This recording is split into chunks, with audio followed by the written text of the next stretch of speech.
In today's video, I'm going to teach you how to get Ring app on Android.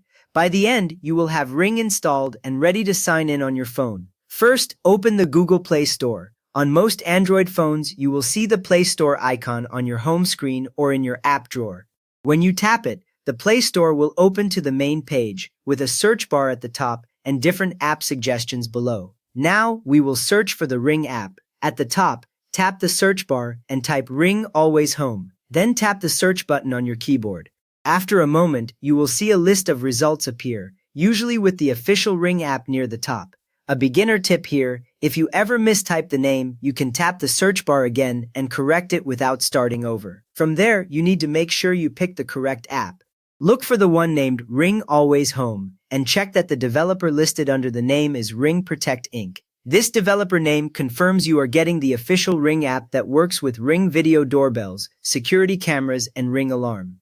If you see similar names with a different developer, ignore those and stick with Ring Protect Inc. Once you have confirmed the correct app, tap the Install button. It will be on the right side of the app page. After you tap Install, you will see a progress bar and sometimes a small download percentage, showing how much of the app is downloaded. On a fast connection, this might finish in under a minute, but slower connections can take longer, so just wait until the button changes.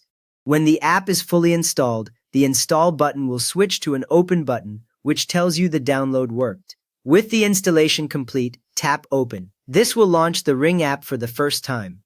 You will briefly see the Ring logo on screen, then the main welcome page loads. Opening the app right from the Play Store is useful because you do not have to look for the icon yet. You go straight into Setup. At this point, you are ready to connect your account.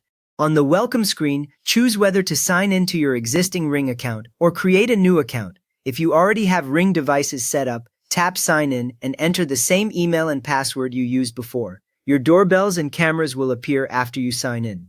If you are brand new to Ring, tap the option to create a new account, then follow the prompts to enter your email, create a secure password, and accept the terms. Once you finish, Ring will take you to the main dashboard where you can later add your Ring doorbells, cameras, or alarm. You have now downloaded the Ring app on Android and reached the sign-in or account creation screen, ready to use your Ring devices. If this walkthrough helped you get Ring onto your phone, please give the video a thumbs up and subscribe if you want more quick guides like this.